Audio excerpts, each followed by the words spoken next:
Well, the issue on the burner right now for many people is the extended lockdown and the directives that we've had to continue. And as Kano would say, we're repeating this class as a country, especially in the various areas of Nigeria where the cases are intense. Joining us for this first phase of the conversation this morning is Christopher Isiguzo, who is the president of the Nigeria Union of Journalists. He joins us from our studios in Abuja. Thank you so much for joining us. I'm sure you would have a take or two on the whole thing about the directives, the enforcement, the alignment of the people, and all of those things. But first of all, let us begin. When you heard that issue yesterday of the strict enforcement and how it affects everyone, including essential workers as well as members of your union, how did you receive it? Well, thank you and good morning. It came to me as a huge surprise when I got to hear about that, because journalists from across the country were calling us to find out how we're going to respond to that. We know that it's been changed already, but that was a very sad one, a terrible page that was opened in our nation's history. We know clearly that even during a war situation, where there is need for curfew to be declared, that those on essential duties are usually exempted. So when we got that, we felt that, first of all, I didn't believe it, actually, that was a very, very wrong one. But at about 10:30 or thereabout, the Force Public Relations Officer, Frank Mba, came up with another statement clarifying some of those issues. And this time around, those on essential duties are now clearly exempted. I believe that as a journalist, if you have your verifiable means of identification, there is no need for the security operatives to begin to harass you or intimidate you or assault you, as the case may be, so long as you are on a clear assignment to do your job. So I think that has been cleared. We don't believe that the police is going to undermine this relationship that ought to exist between them and, of course, the media. Granted, they have already rescinded that decision. So that's a good one. But then you mentioned something that a number of people have also, shown some concern about, and that's the fact that some people on essential duties use the liberty they have, the pass they have to move around. They use that, they take that liberty for license and engage in other things. For instance, you heard a colleague earlier say that some security officials use their vehicles, and it was also reported in Lagos that they use their own vehicles to run commercial services. So for sometimes those who have opportunity to move around could take undue advantage of the opportunities that they have. Could that have been a reason why the police decided that, let's clamp down on everyone for a bit, let's see what we get? Well, we are where we are at this moment in this COVID-19 pandemic challenge because of the way our people have responded to the orders, directives that have been issued by the Presidential Task Force on COVID-19. If we had effectively complied with the directives, I don't think that by now we will still be talking about lockdown and what have you. It's really a huge problem. Some people have taken advantage of the fact that they enjoy some level of immunity, so to speak, to continue to cause some problems in the system. It's not a good one, but even at that, we've made it very clear that it's not everybody. The fact that you're a security operative, you're a journalist, or you are a medical personnel, so long as you don't have any assignment from 8 p.m., of course, to 6 a.m., you don't have any reason being on the road. So it is strictly for those who are genuinely involved in one thing or the other that has to do with their job. So you don't need to, because you want to go and visit a friend and you have a pass, you begin to move around. This challenge that stares us in the face, it demands collective responsibility. All hands must be on deck. You know, so it's not because you are exempted, you now begin to take undue advantage, you know, of that. So I want to indeed appeal to journalists. That's my own constituency. I want to appeal to them that if you don't have any business within the curfew time, please, you've got to stay at home.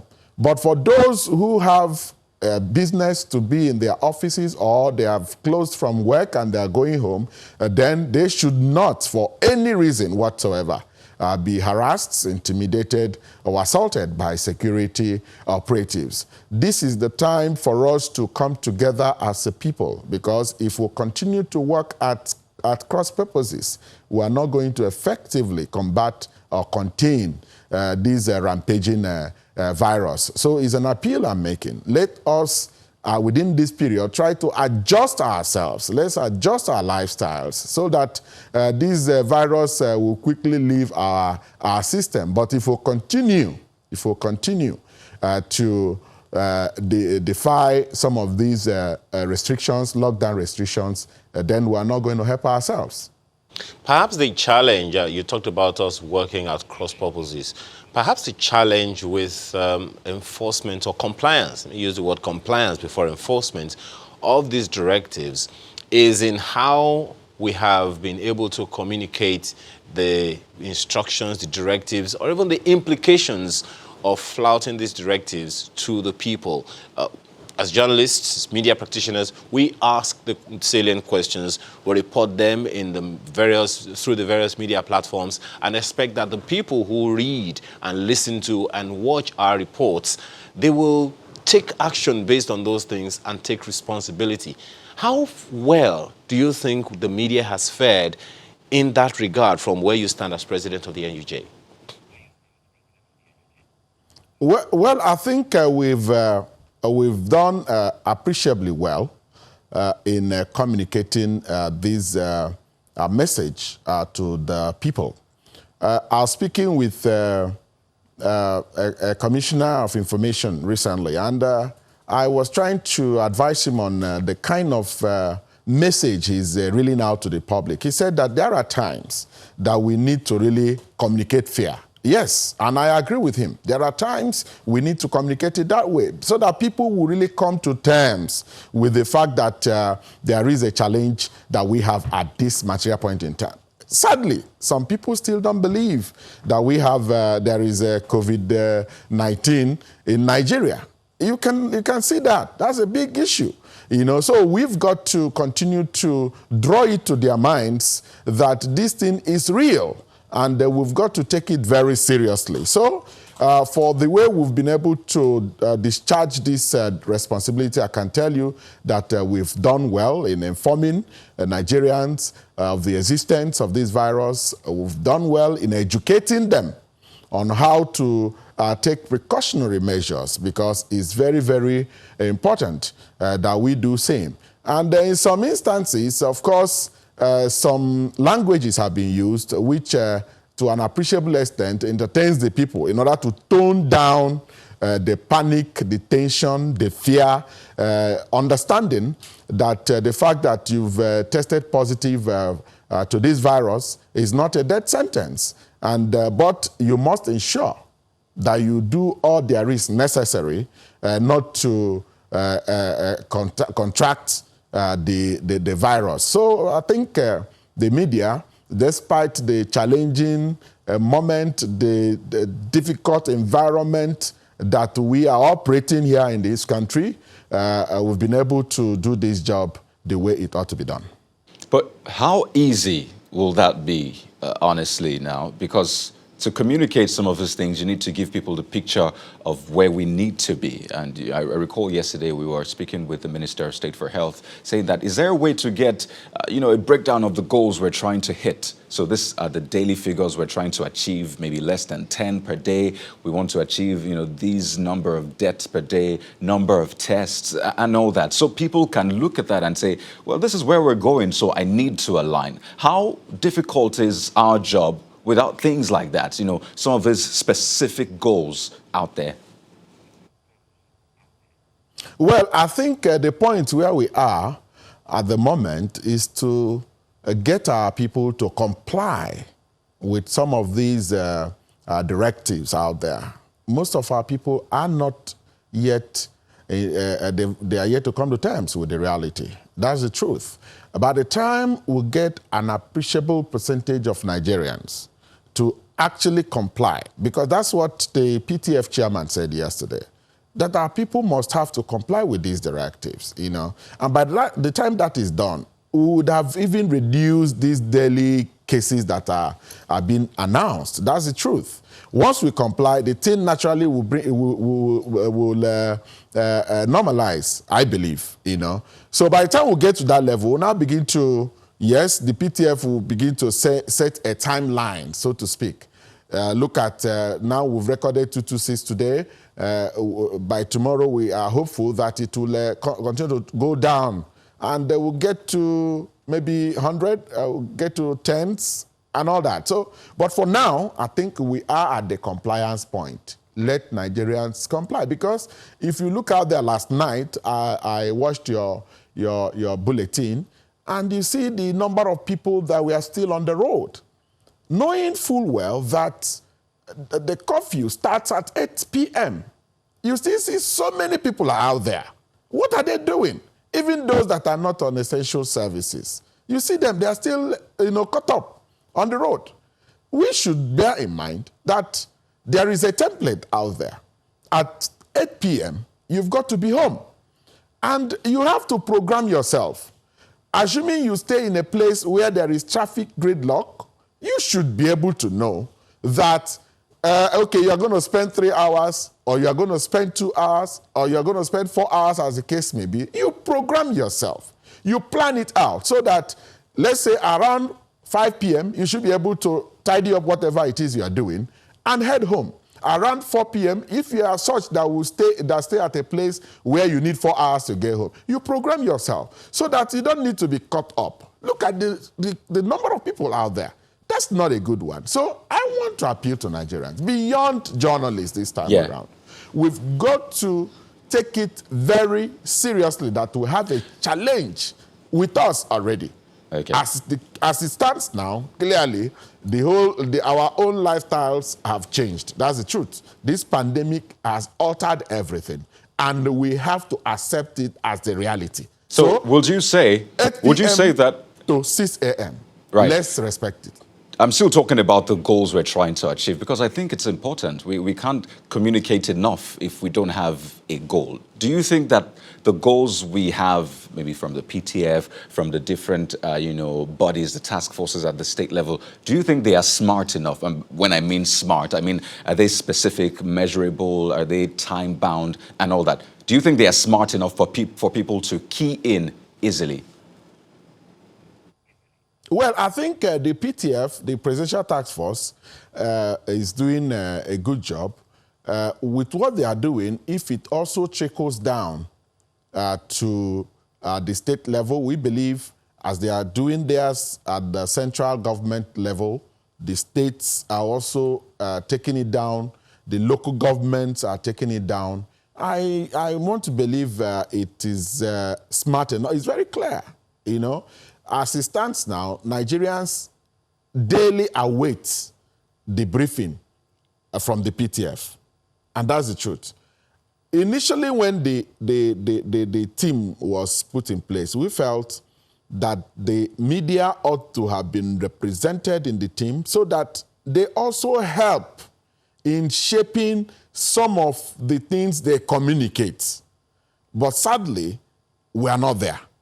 And we've continued to make that case because if you don't have the professional from the media perspective, guiding the team, it would be difficult to really get it down our own way, you know. But when you say, no matter how you look at it, they are doing enough. But we also have rooms to improve because, like you said, we should be able to have targets, set targets. We should be able to have timelines, what we want to achieve, and define them very clearly so that if, assuming we say by Monday, look at our target, and by Monday we don't meet it, we know that there is a problem. We now need to review our strategies because we cannot continue to do something, same strategy, over and over again, and you expect a different result. Right. You are going to continue to get the same result. At some point, we'll get 300. At some point, it comes to 100, and we think that we are getting to our El Dorado. The next day, it gets up to 200 and 300. That's not a good one. We're not really meeting that. So I agree with you. There is need to also have this, set targets, and for us to equally ensure that the way we communicate is smart enough for the people to embrace it, understand it, and key into it. Quickly, I need to pick up on the point you mentioned about media not being as involved as you would expect to. Now, we see the PTF's briefing daily. It's pretty much an interactive session between the media and the PTF on COVID-19. So are you saying that there should be something more, something beyond that? Because you have also said that we can't keep doing the same thing and expect different results. So are you suggesting maybe a different approach aside that or in addition to that? What exactly are you suggesting? What we are saying is very clear that before the PTF comes, the team comes to brief. There is always the backstage understanding they have. That's the truth. They stay at the backstage. Okay, look at the way we are going today. And in that meeting, the only person possibly standing in for the media is the Minister of Information. We needed somebody that is in the system to have been part of it. So when they have that understanding, okay, look at the way we would do it, they now come out and communicate. Yes, I agree with you, it's interactive. Our people are there asking questions and all that. But beyond asking questions, normally when the PTF chairman comes, there is a script that he reads. Before getting to that script, there must have been an understanding amongst the team members. So that's what the case we made from the beginning, But I think we've gone beyond that at this moment. But let us continue to be effectively involved in what is going on so that the message will be a lot clearer from the media perspective to the public. I'll pick up on that maybe in a different slant. From what you have said in your response to the past two questions, it seems that there is a question on the communication strategy of the PTF over time. What the media does is to report what the PTF COVID-19 says and what the states, intervention agencies and teams do, and what the NCDC does and all of that. That's what we do. We report and we question, we interrogate the issues. But looking at the entire communication strategy of the Presidential Task Force on COVID-19 to the various social strata, the A class, B class, C class, D class, E class, how effective do you think that communication strategy has been, given what you said earlier, the number of people that you see on the roads at times when they should not be on the roads? How effective has that communication strategy been, and what do you think we should do better in this new class, in this repeat class that we are?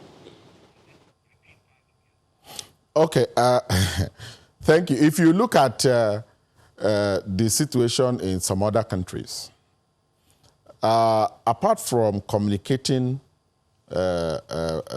coming to brief, we get pictorials from some of these isolation centers. The pictorials, we say that a picture can explain things in 1,000 ways. There's nothing wrong with also showing some of these pictorials from our isolation centers. You are not really unveiling the identities of people there. You know, let Nigerians also see the reality. Apart from the communication, like in the course of this program, I talked about the number of people that are on the road. And immediately you flashed it to show that, look at what we are saying, putting life to what we are saying here. Look at the reality. So many people are on the road, which means they are yet to come to terms with the reality. So we've got to move a step further. Look at what is happening at our isolation centers. Look at the people that have been caught. Much as we are discharging people, people are also dying. That's the truth. So let's not be carried away by the number of discharged persons. People are also losing their lives. So let everybody come to terms with that fact. And we've got to communicate it. As we brief every day, let the pictures speak further to the people. At the state levels, at the local government, let them take it seriously. It's not just about distributing palliatives. That's not the key thing at this material point in time. The reality is that there is a health emergency, a health challenge, which, of course, has snowballed to an economic challenge. You know, so let it be real. Let people see it. You know, at our different places where we've kept people across the country, let us see what is happening. And not just reeling out figures like NCDC is doing. Let them see it. Look at it. People are in the isolation centers and they are there. It's not imaginary. It is not guesswork. It is real. That way, our people will now begin to really, yes, this thing is serious. Perhaps they will start complying more. The compliance level will be higher. And once that is done, you see that, of course, they will start to benefit from the positives. You know, that is it. Really, I mean, we've had interviews, sessions with survivors. We've actually shown, you know, some videos from some of his isolation centers, but apparently this does not seem to be enough. But you pointed to something, and I'd like to briefly talk about that before we wind down. Is there a sense that a lot of things are shrouded in secrecy when it comes to, you know, the COVID-19 situation, the response, even maybe some of the treatment behind closed doors? Is there a sense of secrecy in the air when you relate with journalists around? Do you get that sense from them? Well, for me, I understand how this thing works and the reality of the issue at hand. But if you go out there and interact with people, they still think there is more to it than meets the eye. So we need to clear some of these doubts. You've said, you've shown videos and all that. Let's do more. Let's do more of it, you know, so that people will know that, of course, this thing is clear, there is nothing to hide and all that. So I think the thing should be more open and let Nigerians see it as it is. Like it is done in some other climes. It's very clear. Let's make it much clearer to our people. Okay, another concern which you have also stated is the economic tailback of this whole COVID-19 thing, which of course we are reporting it, but that's perhaps one excuse that a number of people have given for the reason people are, you know, so many on the roads in different parts of the country. But we have to thank you so much for being our guest this morning. Christopher Isiguzo is president of the Nigeria Union of Journalists. Thank you so much for your time. My pleasure. All right, we're back in a moment for another related issue. Please stay with us. Thanks for staying with us. Well, that report tells you how the whole thing is being reflected in Lagos and perhaps other parts of Nigeria. One of them is Kano. Let's go there now and speak with Professor Shehu Musa, who is an agroeconomist and Vice Chancellor of the Kano State University of Science and Technology. Thank you so much for your time this morning, Prof. First of all, a quick take of yours on how people are taking in the lockdown in Kano.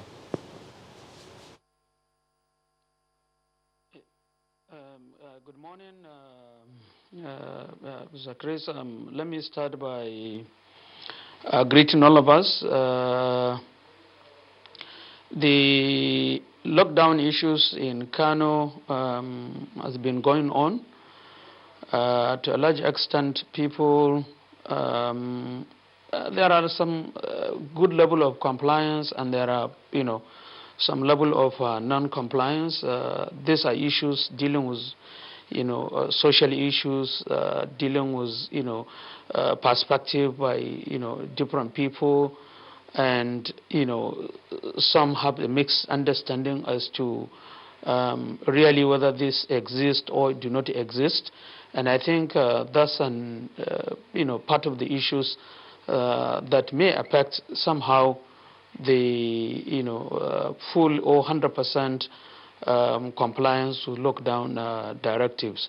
But I think by and large, overall, I think people have substantially played their own part. It's not yet as excellent as we would expect it. But I believe the team on ground are doing the necessary adjustment and the necessary strategies that will address, local concerns, and that will address, specific issues. So really, I think while we need to do more, but we also need to appreciate the fact that the whole COVID-19 issue is new to the world, and people are not familiar with it. And Kano is also, like Lagos, is a large, population states, and dealing with huge population will means that the challenges are more than dealing with a population that is relatively less. But I think with the strategies put in place by both the state COVID team and then the national team that is working in harmony with the state team, still putting in major imperatives that will be able to enable better implementation of the lockdown policy directives. Just something you said right now that I thought to quickly piggyback on. You said that the people are perhaps having a hard time complying with these directives. In your opinion, what do you think is responsible for that? Is it the communication of it? Is it the whether or not it is true? Is it whether or not the people believe in the communication that they are getting? What exactly do you think is the reason why people are having doubts about COVID-19? I think it's not only in Kano. The doubt exists virtually everywhere. There are so many permutations, and understanding of different segment of people. But you must also remember that this lockdown is coming at a critical period of the fasting period, which is where it has its own challenges as well. This is a period where everybody is trying to eke out a living, to comport his family during the breaking of the fasting and what have you. So by and large, there are still people a pocket of people that do not believe that even the COVID issue exists. And I think this corroborates with the last guest. He has reported something of this nature, and I believe substantially, what we need to do is to continue to educate more on, people to continue to understand that this is the COVID-19 is a real issue. It exists, and we all have to come together to play our own part to see how we can make this system better. to see how we can overcome this challenge together. It's not a one-man issue, or it's not a one, a directional issue. The federal government is doing its own best. The state government is doing its own best. The community are doing their own best. Institutions are doing their own best. Individuals are doing their own best. The well-to-do are doing their own best. In Kano, if you look at what Dangote is doing, what the Samad Ishaq Rabi is doing, and quite a number of philanthropists, the state government is up and doing in terms of addressing these challenges. So really, this is a new phenomena altogether, and therefore it must come with certain reservations.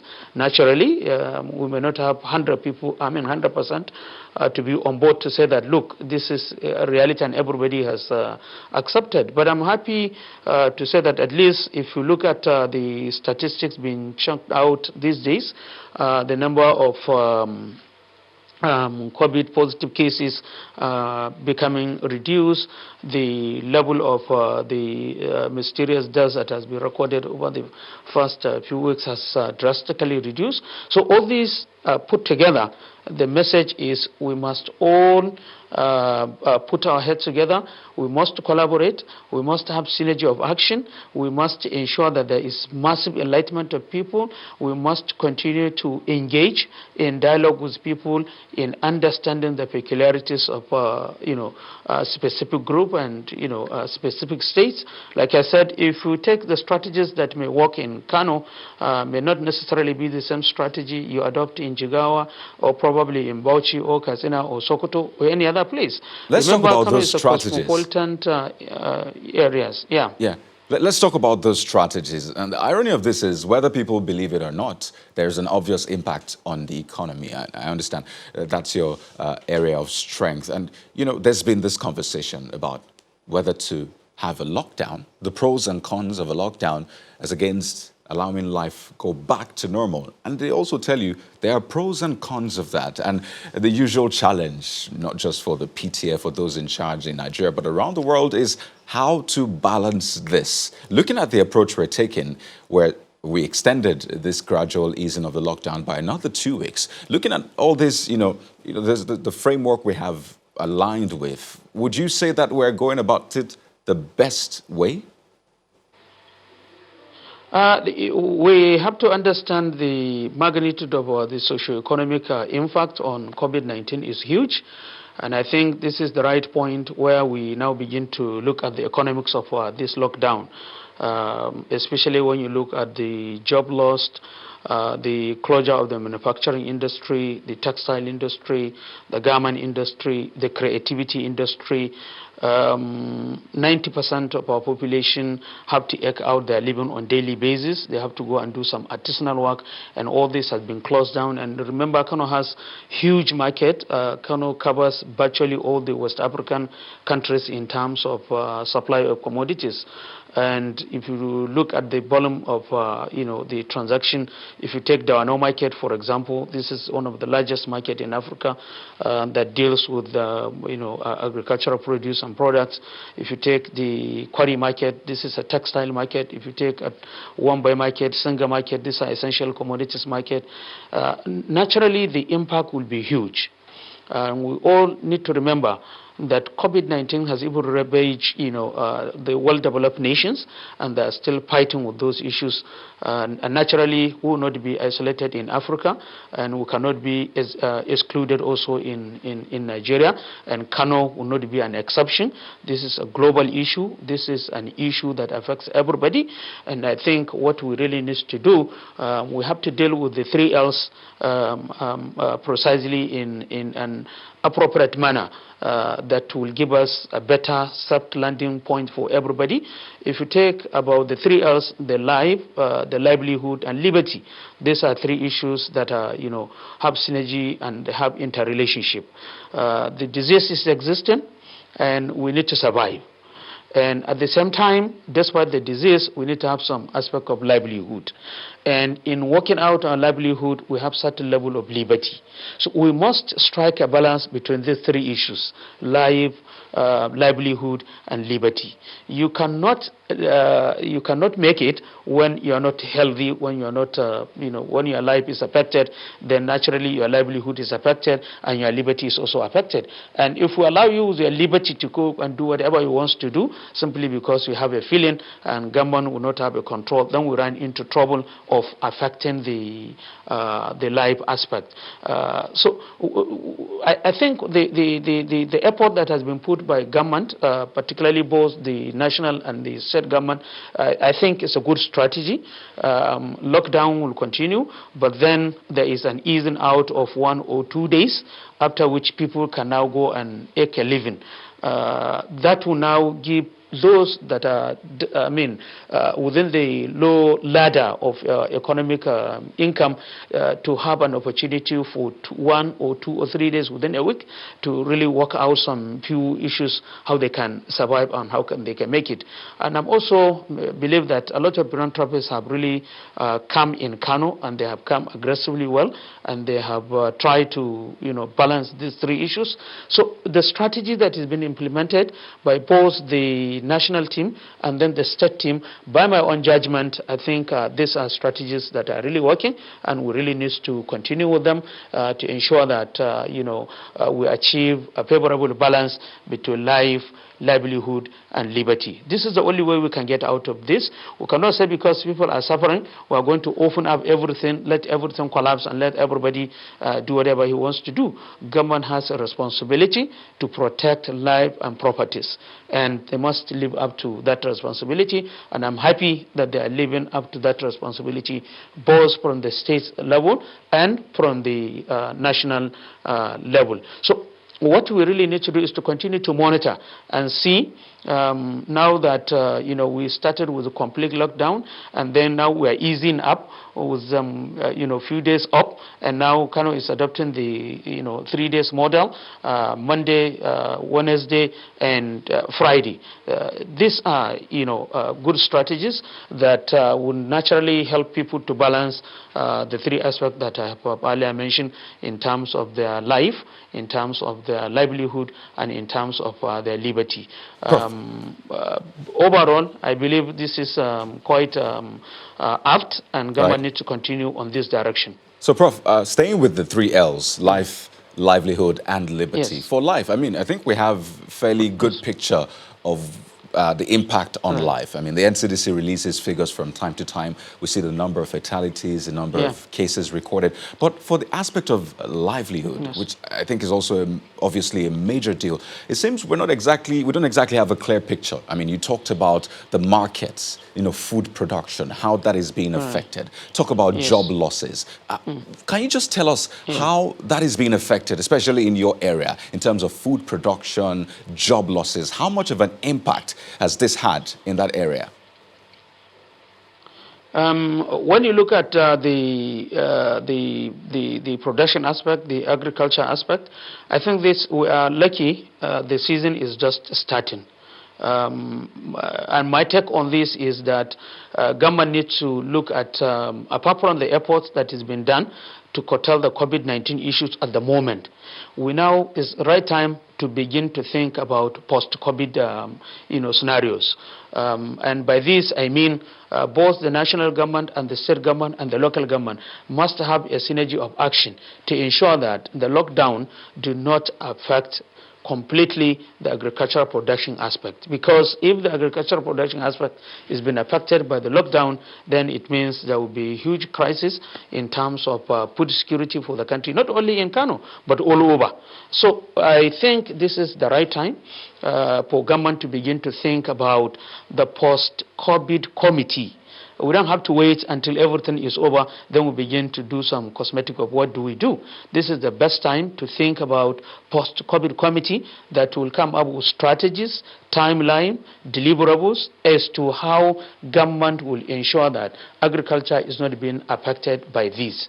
Very, very quickly, just one moment, Prof. Just one moment, Prof. Just one moment so that we can take it all in before we let you go in a few minutes. We understand from some experts in your field that the food in the markets now, they came from the last quarter of last year, and that's what that's what we usually enjoy in the first quarter of each year. And the production of food has already slowed down since the month of March. That's about 2 months ago, and that we are already seeing, we are already missing out on the production cycle going forward that should take care of us in the second, third, and the fourth quarter and all of that. How badly affected is the agriculture cycle or harvest cycle? And please specifically, not just give us the guesswork, what are the specific steps that need to be taken, whether by government or private sector, so we do not have what you just called a food crisis? All right. I think, one, we need to understand clearly, and I think this is about the time that those that have some, unclear understanding about the strategies that government has put in place on the ban of importation of rice, this is the best time that people have seen the real impact on the ban. You can imagine if we are completely importing rice at the moment with this crisis, it would have been a double tragedy for us. So I think in terms of steps that needs to be taken, like I said, the rainy season have not gone so deep, and therefore we can do some adjustment that will enable us to work forward and to do a better work. One, we need to have the supply of input side needs to be improved in terms of fertilizer, seed, agrochemicals, and what have you. The second aspect is the mechanization aspect need to also look into, so that we can be able to increase our production probably to more than a double digit, or maybe 100% or 200% increase if mechanization can make this possible. Extension arm of government also needs to be improved, so that farmers will be educated on the best way to handle and to operate within the context of the lockdown issues, and then within the context of the COVID-19 pandemic. We also need to work very assiduously in terms of linking research and farmer group, because there are a lot of researches that has been done, and this can help the country to double its production, or even more than double.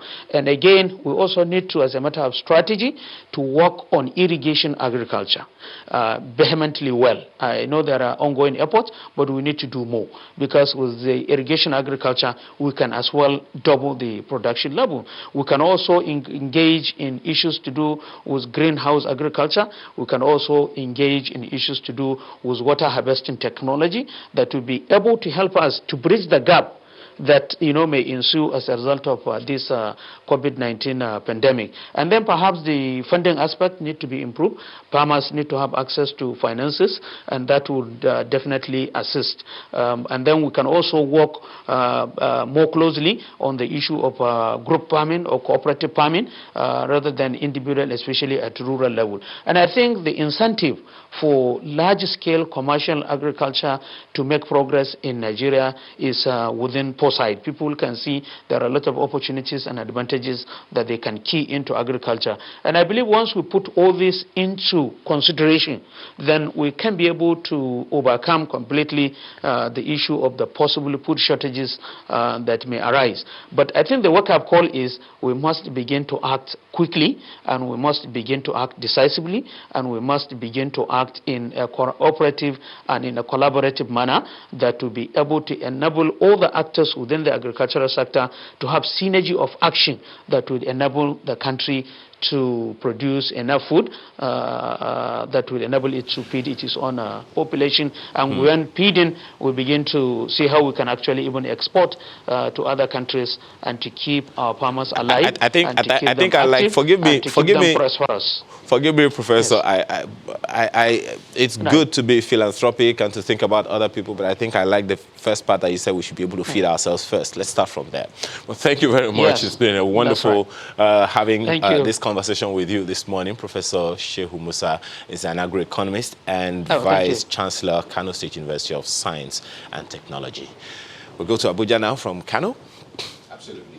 Now, a lot of components come together in this fight against COVID-19 to make it successful, and one big one is the National Assembly. So we have joining us this morning a member of the National Assembly of the House of Representatives, Honorable Dachung Bagos. He is in our Abuja studio.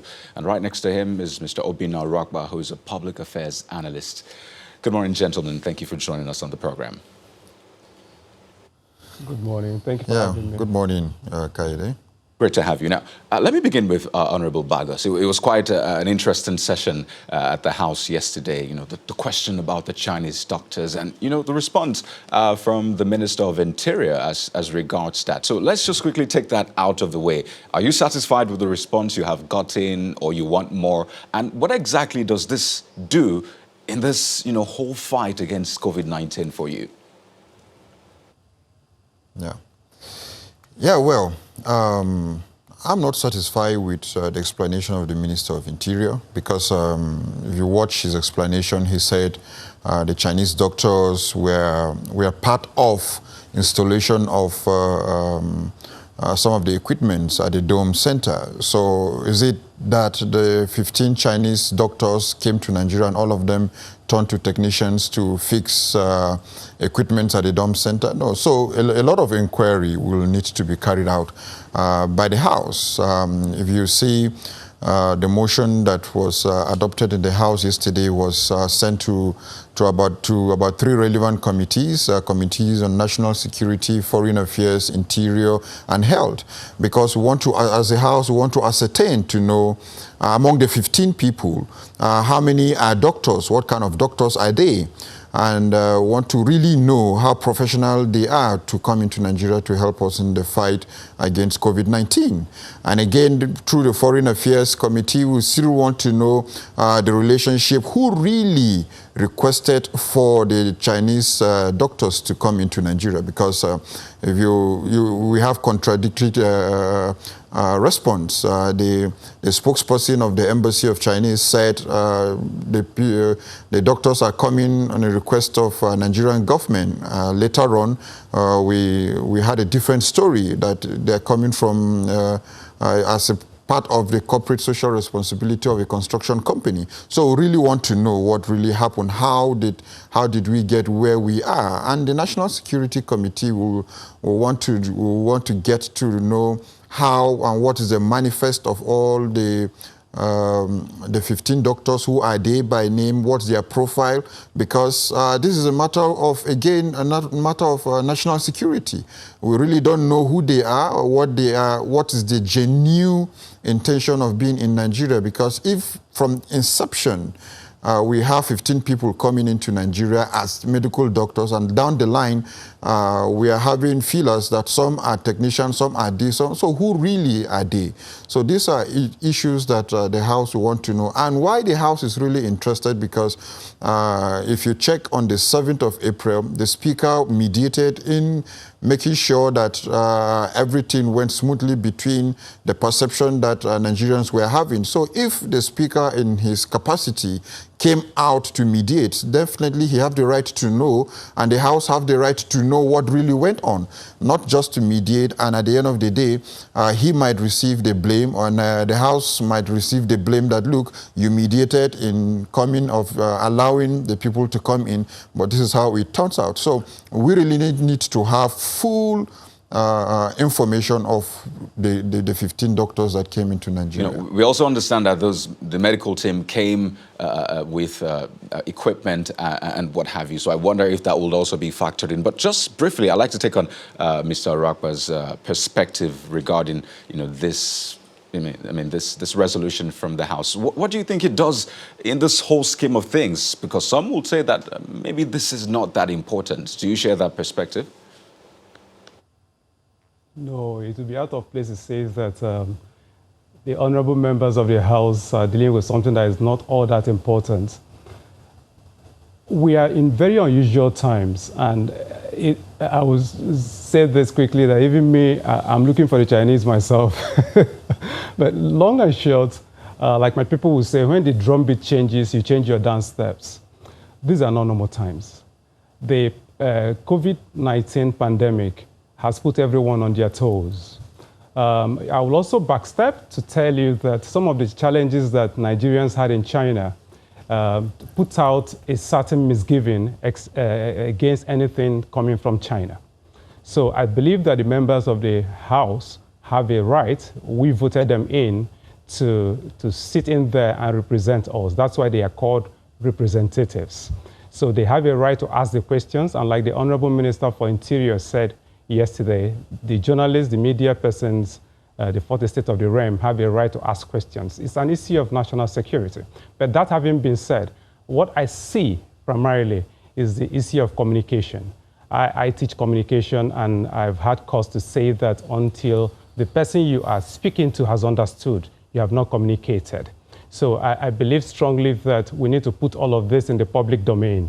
What was said by the health minister, I believe maybe it's possible that the pressure is coming down on those gentlemen that sit at the presidential task force. You know, Mr. Rockba, you know what? A lot of work coming over the Mr. Rockba, a moment, please. You know, we'll explore what you just brought up further in a moment.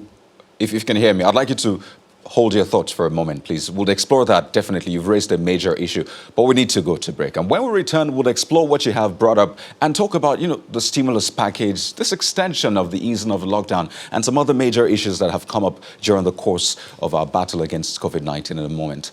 Join us again.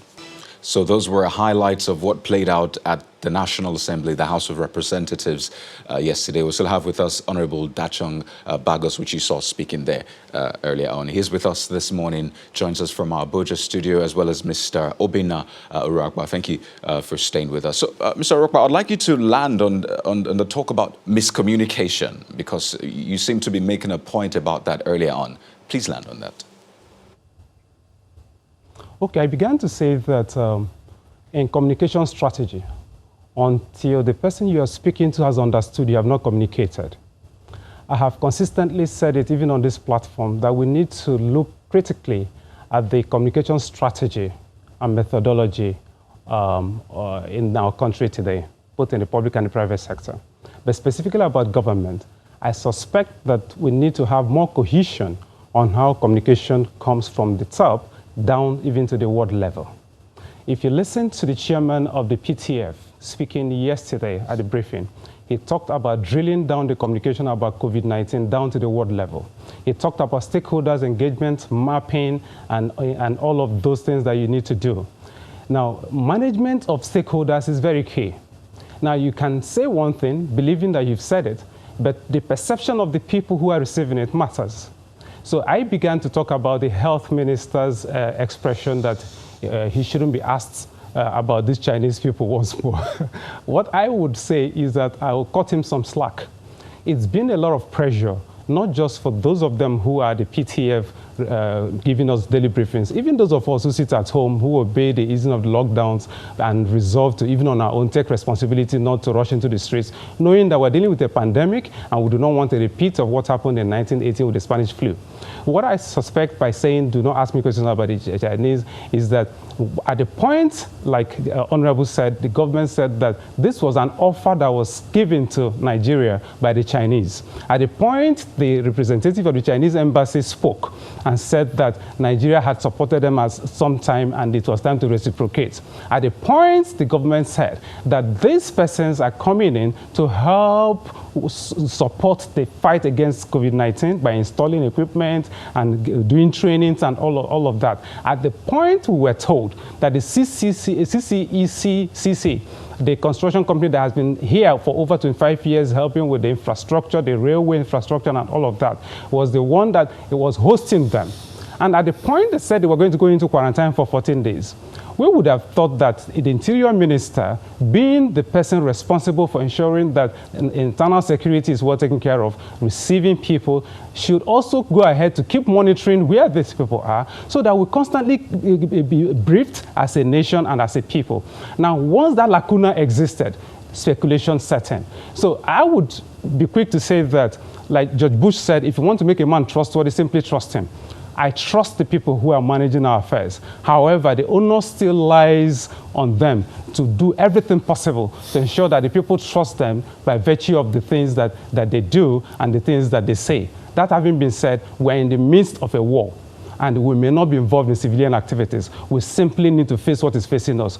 I believe the National Assembly has a right to invite them, and when they invite them, and I suspect the chairman of PTF and his team went to the National Assembly yesterday, and at the briefing, I was sitting at home watching it, I saw the vice chairman of the Health Committee, who is also in the Senate, who is also the chairman of the Rules and Business. He joined them at the briefing, and he even took a question himself on the bill for the mental health. So that having been said, this is our nation. I carry the green passport, and I am not planning to relocate to anywhere. I believe that we all hands have to be on deck to make sure we get this out of the way. As a business person, as an entrepreneur, I'm not happy sitting at home.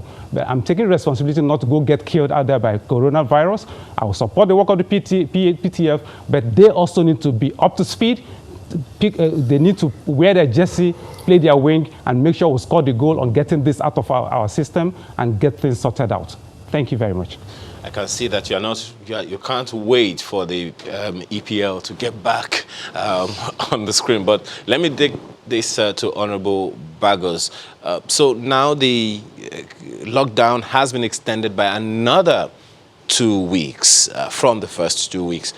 If you were to take an assessment of the first 2 weeks, what do you think we missed that's made it necessary for us to repeat this class, as we say here? What do you think we missed, and what must we correct in order not to have another extension or go back to class 1? Yeah, well, you know, I always say that Nigeria is a mono economy, and which we all know that. And if you're going to keep people at home for 2 weeks, imagine that out of 200 million people, and with the rate of poverty that we have, out of 200 million, which means over 170 million are hungry.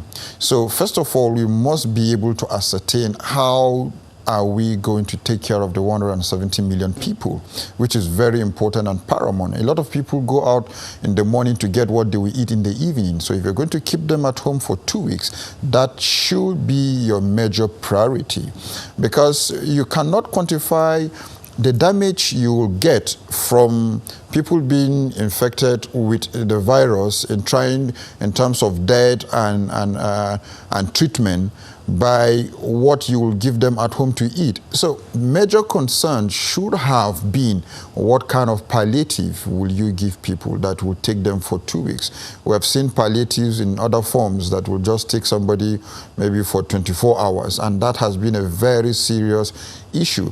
And again, even the issue of human rights violation has been there in the first 2 weeks of the lockdown. And if you look at the first 2 weeks of the lockdown that we had, 18 people were killed, while Corona killed only 11 people.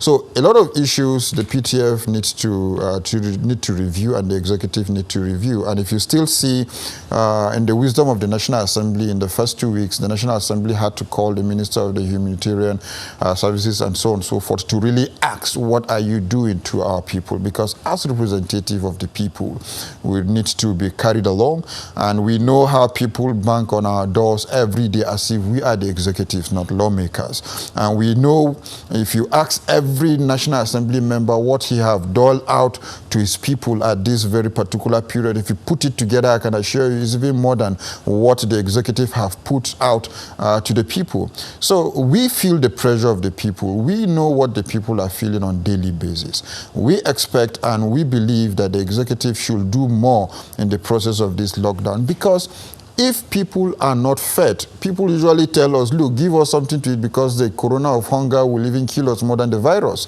So to manage this, they should be able to look at what can we do to really keep people at home, because 200 million people is not a joke to manage. And just like from what Obina have said, communication in trying, what are you doing, it's very key and it's very important. So there should be a two-way traffic in how PTF carry out its assignment. And again, to even the activities of PTF, and we have discussed this in many fora, yes, I'm a politician.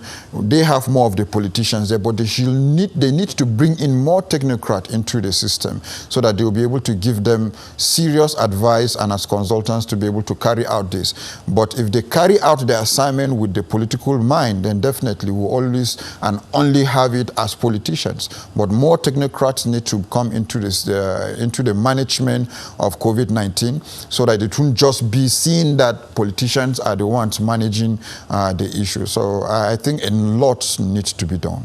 Mr. Rappa, do you agree that the absence of, well, maybe inadequacy of some of the inadequacies we have seen may be because we do not have enough technocrats in the working with the PTF? Do you agree? To some extent, yes. I would not be doing justice to this discussion to say I disagree. However, I believe strongly that the gentlemen and ladies that are in that committee are patriots, and they come from a background. A bit of what I think I'm seeing, the health minister himself, obviously, honorable, I believe, should be a doctor, should be a medical doctor, you know, so he comes from that health constituency.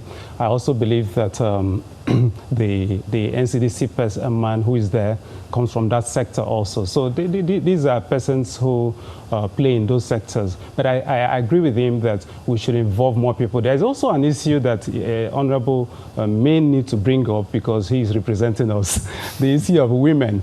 Women who have a high demography of women. The argument has been made whether the president needs to consider getting maybe the Women Affairs Minister or get some women who have the National Council of Women's Societies, who have women who are out there, who are in the MSME sector, who are playing in different sectors. Do we need to bring in the Manufacturers Association of Nigeria in? Do we need to bring in other technocrats? Yes, I think I agree with Honorable to that extent. However, I will still make the point that yes, there are politicians there in higher number than technocrats, so to speak, but the politicians are also technocrats themselves who are now in politics, which is what we have always advocated, that we the practitioners on the outside need to get in there, wear the shoes and know how it pinches, and get in there and do all of the things we've been criticizing from the outside. I think the chairman of the PTF, if I'm right, Honorable, is a lawyer, you know, and has been in politics, has been an entrepreneur, I believe, also. So I think he wears the shoes. I remember when he made a comment at the National Assembly about not knowing the extent the health sector had gone. I had commented on some other platform that if I were him, I would not have said that, because he didn't sound as a politician. He spoke as a patriot. He spoke truth to power. He said what he was saying. Normal politicians will not speak the way he spoke. So that commendation goes to the PTF chairman. But that having been said, I agree with Honorable. Let's look at it. It's our nation. Let's do monitoring. Let's evaluate what we have done in the past 5 weeks going into easing of lockdown. Have we done it exactly the way we should have done? Are we at 70%? Do we need to go to 90? Are we at 50? Just appraise ourselves. And nothing is wrong. Nothing is wrong in itself. It depends on our approach, sir. Well, yeah, I think one other. Let me add to what Obinna is saying. You see, I would love to see in the next briefing to see someone like the NAFDAC DG telling us what are they doing in terms of local content of getting either the vaccine or the herbal medicine, or what have they certified. Has NAFDAC certified most of the equipments that are coming, especially in terms of the drugs or in terms of even the test kits, because you have a lot of issues. NAFDAC needs to come to PTF to tell us what they are doing in time to certify this. For instance, the president of Nigerian Medical Association needs to come and to be part of PTF. Come and tell us how are the health workers in the front line are faring. So a lot of people. On that one, Honorable, just one moment, Honorable. Just one moment, Honorable. On that one, where when you talk about inviting the DG of NAFDAC, one of the things that the DG of NAFDAC will tell you is what the DG of NIMR will tell you, is what the DG of NIPID will tell you, is that in the quest for local solutions, whether vaccine or whatever, to treat this and related diseases, funding is a major problem. Is there a role the National Assembly can play in that? Absolutely. Absolutely. There are a lot of ways National Assembly can come into issues like that, like this, in terms of whatsoever request that might come from the presidency. And if you check just last week, the president brought in a request for some internal borrowing of over 850 billion. So a trillion or so. So a lot of things can be done by the National and from the National Assembly in terms of funding in any area. But it's left for the executive to bring in a proposal to the National Assembly, which it is. And not only that, so far, funding from donations from different individuals have been sent into, because of the COVID-19, about over 70-something billion naira so far. So what will those funds be used for? So a lot of things can be done. When it comes to funding, let's know what the executive needs to do and what they need, so that we'll be able to solve this very problem. So the issue of funding shouldn't arise, but have they requested, or have they brought in proposals to the National Assembly? What have they done with funds that are available as donations from individuals? So these are issues that the PTF really needs to look into, explore other avenues. The National Assembly is always there for Nigerians, because we can't have a proposal that will solve the problem of Nigeria and will not act upon it. And again, definitely oversight from the National Assembly will definitely come into play. Jokingly, you see people making some posts that after COVID-19, post-COVID-19, you will see National Assembly investigating COVID-19 funds spent, or so on and so forth. But that's the reality of the matter, that whatsoever funds that the National Assembly is going to approve towards COVID-19, definitely there will and there must be oversight. I was quickly going to ask you about the stimulus bill. We've talked about that largely, but we've not heard anything about it. So in about a few seconds, what is your update on that? Yeah, well, the stimulus bill, as it is, you have to get concurrence from the Senate.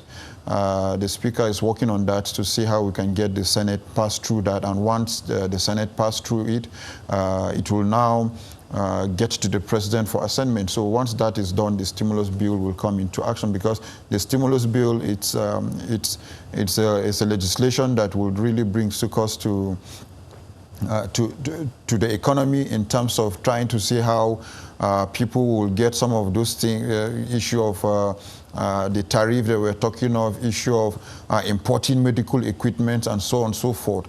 And these are issues that the National Assembly has been working on even before the COVID-19 issue became serious as it is now.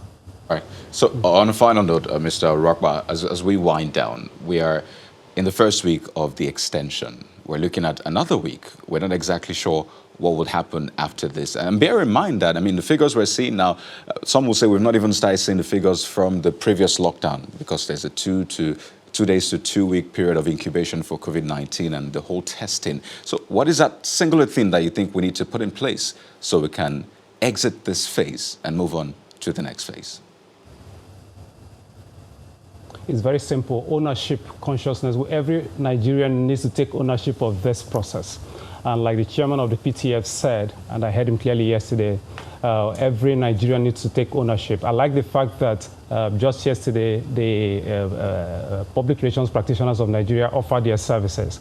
I know that a few other civil society organizations, I know that Stay Safe Nigeria is doing a lot of things on the online. I know that the Society of Igbo Professionals are doing their things in the Southeast. I know that traditional rulers are doing their stuff. Even as I sit here, I have my face mask made by some young entrepreneurs. I know that a lot of people in different sectors are doing their stuff. The long and short of it is, let's call a spade a spade. My people will tell you, if a father dies, let the child that has the resources bury the father, because it's not the firstborn that killed the father.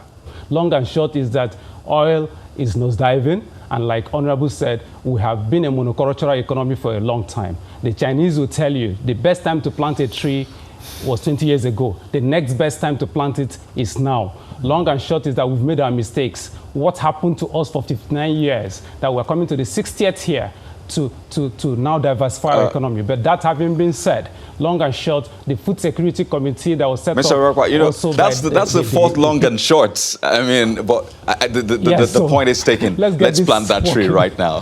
But we'd like to thank you so much, Mr. Obina Urakwa. He's a public affairs analyst, as well as Honorable Dachung Bagos, a member of the House of Representatives. Thank you so much, gentlemen, for sharing your thoughts with us this morning. Thank you. Thank you, Iron God. Yeah. Thank you. It's okay. We'll be back.